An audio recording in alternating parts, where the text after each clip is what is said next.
नमस्कार, आप देख रहे हैं ब्रेकिंग न्यूज। कर्नाटक में आरएसएस के रजिस्ट्रेशन को लेकर शुरू हुआ सियासी घमासान अब और तेज हो गया है। कलबुर्गी में दलित संगठन नेगला समन्वय समिति ने एक बड़ा मोर्चा खोल दिया है। दलित संगठनों ने कलबुर्गी के डिप्टी कमिश्नर कार्यालय के सामने एक बड़ा प्रदर्शन किया और एक ज्ञापन सौंपा है। इस ज्ञापन में दावा किया गया है कि जब कर्नाटक के गृह मंत्री प्रियांक खड़गे ने आरएसएस के रजिस्ट्रेशन और टैक्स ट्रांसपेरेंसी पर सवाल उठाए तो बीजेपी के बड़े नेताओं जैसे रमेश जिगाजिनगी, के.एस. ईश्वरप्पा और सी.टी. रवि ने उन्हें निशाना बनाया और धमकियां दी हैं। संगठन का कहना है कि प्रियांक खड़गे ने यह सवाल व्यक्तिगत द्वेष में नहीं बल्कि संविधान और कानून के दायरे में उठाए हैं। दलित संगठनों ने मांग की है कि कर्नाटक सरकार इस मामले को गंभीरता से ले और गृह मंत्री के साथ खड़ी हो। साथ ही उन्होंने ऐसी किसी भी संगठन पर प्रतिबंध लगाने की मांग की है जो बिना औपचारिक रजिस्ट्रेशन के गैर पारदर्शी तरीके से काम कर रही है। अब देखना यह होगा कि इस ज्ञापन और बढ़ते विरोध पर कर्नाटक सरकार और बीजेपी क्या रुख अपनाती है। इस खबर पर हमारी नजर बनी रहेगी, देखते रहिए। ಈ ಹೋರಾಟದ ರೂವಾರಿಗಳಾಗಿರತಕ್ಕಂತ ಎಸ್ಸಿ ಹೋರಾಟ ರಾಜ್ಯ ಕೂಲಿ ಕಬ್ಬಲಿಗೆ ಎಸ್ಟಿ ಹೋರಾಟ ರಾಜ್ಯ ಅಧ್ಯಕ್ಷರಾಗಿರ್ತಂತ ಲಚ್ಚಪ್ಪ ಜಮದಾರ್ ಅಣ್ಣನವರೇ, ಈ ಹೋರಾಟದಲ್ಲಿ ಭಾಗವಹಿಸಿದಂತ ಎಲ್ಲ ಸಂಘಟನೆ ಮುಖಂಡರೇ, ನಾನೇನು ಹೆಚ್ಚಿಗೆ ಮಾತಾಡಕ್ಕೆ ಹೋಗಲ್ಲ. RSS ಬಗ್ಗೆದಾಗ ಪ್ರಿಯಾಂಕ್ ಖರ್ಗೆಜಿ ಸಾಹೇಬರು ಹೋಮ್ ಮಿನಿಸ್ಟರ್ ಆದ್ಮ್ಯಾಗ ದನಿ ಎತ್ತಲಾತಾರ ಅಂತೇಳಿ ಕೇಸಿಂದ ತೊಡೆ ಮಂದಿ ಹೇಳಿದ್ರು. ಇದು 2 ವರ್ಷಲಿಂದ ಪ್ರಿಯಾಂಕ್ ಖರ್ಗೆಜಿ ಸಾಹೇಬರು RSS ದವರಿಗೆ ಕೇಳಿದರು, ನೀವು RSS ದವರು ಪಥ ಸಂಚಲನ ಮಾಡಕ್ಕೆ ನಂದು ಯಾವುದು ಅಭ್ಯಂತರ ಇಲ್ಲ, ನೀವೇನು ಪಥ ಸಂಚಲನ ಮಾಡ್ತೀರಿ, RSS ಏನದ, ನಿಮ್ಮ ಸಂಘ ಏನಿದೆ, ನೋಂದಣಿ ಆದಿಲ್ಲ ಅಂತೇಳಿ ಕೇಸಿಂದ ಕೇಳಿದ್ರು. ಕೇಳಿದಾಗ ಅವರು ಇನ್ನೂ ತನಕ ಯಾವುದು ಉತ್ತರ ಕೊಟ್ಟಿಲ್ಲ. 2 ವರ್ಷ ಹಿಂದಿಲಿಂದ ಕೇಳ್ಕೊತ ಬಂದಿದಾರ. ಈಗೇನಪ್ಪ ಅಂತಂದ್ರೆ ಯಾರೋ ಆಗಿ ಬರ್ಲಾರ್ದಾರ ಹೋಮ್ ಮಿನಿಸ್ಟರ್ ಆದ್ಮ್ಯಾಗ ಏನಪ್ಪ ಅಂತಂದ್ರೆ ಅವ್ರಿಗೆ ಹೋಮ್ ಮಿನಿಸ್ಟರ್ ಕೊಡಬಾರ್ದಿತ್ತು, ಕೊಟ್ಟ ಮ್ಯಾಗ ಏನಪ್ಪ ಅಂದ್ರೆ ನಮ್ಮ ನೋಂದಣಿಯಾಗ ಪಿಚ್ಚೆ ಬಿದ್ದಾರ, RSSಗೆ ಏನಪ್ಪ ಅಂತಾರೆ ಬ್ಯಾನ್ ಮಾಡೋ ಸಲಗ ಏನಪ್ಪ ಅಂದ್ರೆ ನಮ್ಮ ಬೆನ್ನ ಹತ್ತಾರ ಅಂತೇಳಿ ಕೇಸಿಂದ ಏನು ನಿಮಗೆ ಭಯ ಅದ? RSS ಅವ್ರು ಯಾವುದು ಭಯ ಪಡುವ ಅವಶ್ಯಕತೆ ಇಲ್ಲ. ನೀವು ನೋಂದಣಿ ಮಾಡ್ತೀರಿ, ಎಲ್ಲ ಸಣ್ಣ ಸಂಘಗಳು ಹಳ್ಳಿಗಡದಾಗ 4-5 ಮಂದಿ ಹೆಣ್ಮಕ್ಳಿದ್ರ ನೋಂದಣಿ ಮಾಡ್ಕೊಂಡು ಕೇಸಿಂದು ಅವರು ಸಂಘ ರಿಜಿಸ್ಟ್ರೇಷನ್ ಮಾಡ್ಕೊತಾರೆ. ಇದು 100 ವರ್ಷದ RSS ದವ್ರು ನೀವ್ಯಾಕೆ ನೋಂದಣಿ ಮಾಡ್ಕೊಕ್ಕೆ ನಿಮ್ಮ ತ್ರಾಸ ಆಗ್ತಿದೆ? ನೋಂದಣಿ ಮಾಡ್ಕಾರ ಅಂತ ಕೇಳಿದ್ರೆ ಹೋಮ್ ಮಿನಿಸ್ಟರ್ ಸಾಹೇಬ್ರಿಗೆ ಪ್ರಿಯಾಂಕ್ ಖರ್ಗೆಜಿ ಸಾಹೇಬ್ರಿಗೆ ನೀವೆಲ್ಲ ಏಕವಚನದಾಗ ಮಾತಾಡ್ತೀರಿ, ಭಯ ಉಡಿಸ್ತೀರಿ. ಈ ಭಯಗೆಲ್ಲ ಅವ್ರು ಅಂಜ್ತಾರ, ಅವ್ರು ಇದ್ದಿದ್ದ ಕಾರ್ಯಕರ್ತರು ಅಂಜ್ತಾರ, ಈ ಸಂವಿಧಾನ ಅಂಜುತ್ತದನ್ನು. ಅದು ತಪ್ಪದ.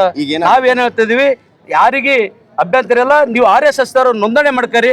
ನೋಂದಣಿ ಮಾಡ್ಕೊಂಡು ಕೇಸಿಂದ ಏನಪ್ಪ ಅಂದ್ರೆ ಕಾನೂನುಬದ್ಧವಾಗಿ ಸಂವಿಧಾನಬದ್ಧವಾಗಿ ನೀವು ಪತಾಳ ಸಂಚಲನ ಮಾಡ್ಕೊಳಕ್ ನೀವೇನಪ್ಪ ಅಂದ್ರೆ ಸಂವಿಧಾನಬದ್ಧವಾಗಿ ಮಾಡ್ಬೇಕಂತೇಳಿ ಕೇಸಿಂದ ನಮ್ಮೆಲ್ಲ ಮುಂದೆ ಒತ್ತಾಯ ಇದೆ.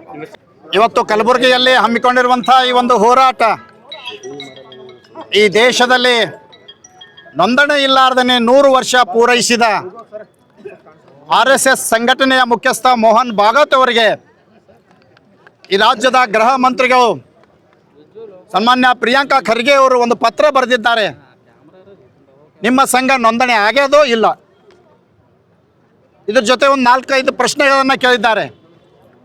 ಇದನ್ನೇ ಒಂದು ದೊಡ್ಡ ಪ್ರಮಾದವಾಗಿದೆ ಅಂತ ತಿಳ್ಕೊಂಡು ರಾಜ್ಯದಲ್ಲಿ ಒಂದು ದೊಡ್ಡ ವಿಷಯವನ್ನು ಮಾಡಿ ಇಲ್ಲಿ ಒಂದು ಸಮಾನತೆ ಇವತ್ತು ಈ ರಾಜ್ಯದಲ್ಲಿ ಅಶಾಂತಿ ಉಂಟು ಹಾಕುವಂಥ ಹುನ್ನಾರಕ್ಕೆ ಕೈ ಹಾಕಿದ RSS ಅಂತ ಈ ಸಂದರ್ಭದಲ್ಲಿ ನಾವು ಹೇಳಬೇಕಾಗ್ತದೆ.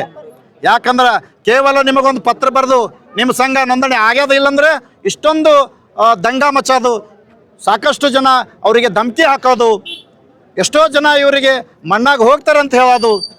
ಇವತ್ತು RSSನವರು ಅಷ್ಟೇ ಅಲ್ಲದೆ ಅವರ ಅಂಗ ಸಂಸ್ಥೆ BJP ಅವರು ಕೂಡ ಶಾಸಕರು, ಸಂಸದರು ಇವರೆಲ್ಲರೂ ಏನಪ್ಪ ಅಂದ್ರೆ ಪ್ರಿಯಾಂಕಾ ಖರ್ಗೆ ಅವರಿಗೆ ಧಮಕಿ ಹಾಕಬೇಕು, ಅವ್ರ ಆವಾಜನ್ನು ಒತ್ತಿ ಹಿಡಿಬೇಕು, ಅವರನ್ನು ಆ ಪ್ರಶ್ನೆ ಮಾಡ್ದಂಗೆ ಇವತ್ತು ಒತ್ತಾಯವನ್ನು ಮಾಡಬೇಕು. ಇಲ್ಲ ಅಂದರೆ ಅವರಿಗೆ ಜೀವ ಭಯ ಹಾಕಬೇಕು, ಇಲ್ಲ ಅಂದರೆ ಅವರಿಗೆ ಪ್ರಾಣ ಭಯ ಹಾಕಬೇಕು ಅನ್ನೋದು ಉದ್ದೇಶದಲ್ಲ. ಇದು ಎಂದೂ ಸಾಧ್ಯ ಇಲ್ಲ. ಇವತ್ತು RSSನವರು ನಿಜವಾಗಿಯೂ ನೀವು ದೇಶಭಕ್ತರಾಗಿದ್ದರೆ ಈ ದೇಶದ ಸಂವಿಧಾನದ ಅಡಿಯಲ್ಲಿ ನೀವು ನೋಂದಣಿ ಮಾಡ್ಕೋಬೇಕು. ಇಲ್ಲ ಅಂದರೆ ನಾವು ನೋಂದಣಿ ಆಗೋವರೆಗೆ ಇವತ್ತು ಸರ್ಕಾರಕ್ಕೆ, ಕೇಂದ್ರ ಸರ್ಕಾರಕ್ಕೆ ಒತ್ತಾಯ ಮಾಡ್ತಾ ಇದ್ದೀವಿ. ಇವತ್ತು ಈ ಸಂಘ ನೋಂದಣಿ ಆಗದಿದ್ದರೆ ಈ ಸಂಘದ ಚಟುವಟಿಕೆಗಳ ಮೇಲೆ ನಿರ್ಬಂಧ ಹೇರಬೇಕು. ನಿರ್ಬಂಧ ಹೇರಿ ಇವತ್ತು ಈ ರಾಜ್ಯದಲ್ಲಿ, ಇವತ್ತು ದೇಶದಲ್ಲಿ ಕಾನೂನಿಗೆ ಗೌರವ ಕೊಡೋ ಕೆಲಸ ಇವತ್ತು RSSನವ್ರು ಮಾಡಬೇಕು. ಅದು ಬಿಟ್ಟು ಏನು ಪ್ರಿಯಾಂಕ್ ಖರ್ಗೆ ಅವರು ಧಮಕಿ ಆಗ್ತಾ ಇದ್ದಾರೆ. ನಾವೆಲ್ಲರೂ ಇವತ್ತು ಪ್ರಿಯಾಂಕ್ ಖರ್ಗೆ ಅವರ ಜೊತೆಗಿದ್ದೇವೆ. ನ್ಯಾಯದ ಪರವಾಗಿರುವಂಥ ಪ್ರಿಯಾಂಕ್ ಖರ್ಗೆ ಅವರ ಪ್ರಶ್ನೆಯ ಜೊತೆ ನಾವಿದ್ದೇವೆ. ಅವರಿಗೆ ಇವತ್ತು ನಾವು ಅವರ ಒಂದು ಪ್ರಶ್ನೆಗೆ ನಾವು ಕೂಡ ಬೆಂಬಲಿಸಿ ಇವತ್ತು ಒಂದು ಹೋರಾಟವನ್ನು ಹಮ್ಮಿಕೊಂಡಿದ್ದೇವೆ. ಇವತ್ತು ಯಾವುದೇ ಕಾರಣಕ್ಕೂ ಇವತ್ತು ಏನು ಬೆಳಗಾವಿನಲ್ಲಿ ಬಂದಿರುವಂಥ ಮೋಹನ್ ಭಾಗವತ್ ಅವರು, ಇವತ್ತು ಮೋಹನ್ ಭಾಗವತ್ ಅವರಿಗೆ ನಾವು ಗೋ ಬ್ಯಾಕ್ ಮೋಹನ್ ಭಾಗವತ್ ಅಂತ ಹೇಳ್ತೀವಿ. Go back Mohan Bhagwat. ಯಾಕಂದರೆ ನಿಮ್ಮ ಸಂಘ ನೋಂದಣಿ ಆಗಿಲ್ಲ. ನೋಂದಣಿ ಮಾಡಿಸಿ, ಇವತ್ತು ನೋಂದಣಿ ಆದರೆ ನೀವು ಈ ರಾಜ್ಯದಲ್ಲಿ ಬಂದು ಏನಾದರೂ ಕಾರ್ಯಚಟುವಟಿಕೆ ಮಾಡಲಿಕ್ಕೆ ನಮ್ಮದು ಅಭ್ಯಂತರ ಇಲ್ಲ.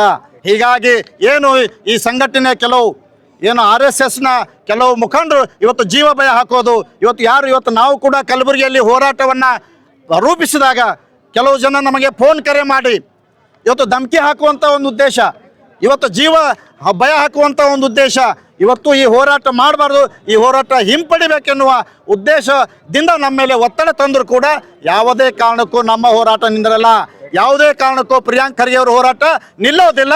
ಅವ್ರ ಜೊತೆ ಎಲ್ಲಿವರೆಗೆ ಹೋರಾಟ ಅಂದರೆ ಈ ಸಂಘ ನೋಂದಣಿ ಆಗೋವರೆಗೆ ಹೋರಾಟಕ್ಕೆ ನಾವೆಲ್ಲರೂ ಕೂಡ ಬೆಂಬಲವಾಗಿರ್ತೀವಿ ಸಂದರ್ಭ ಹೇಳ್ತೇನೆ.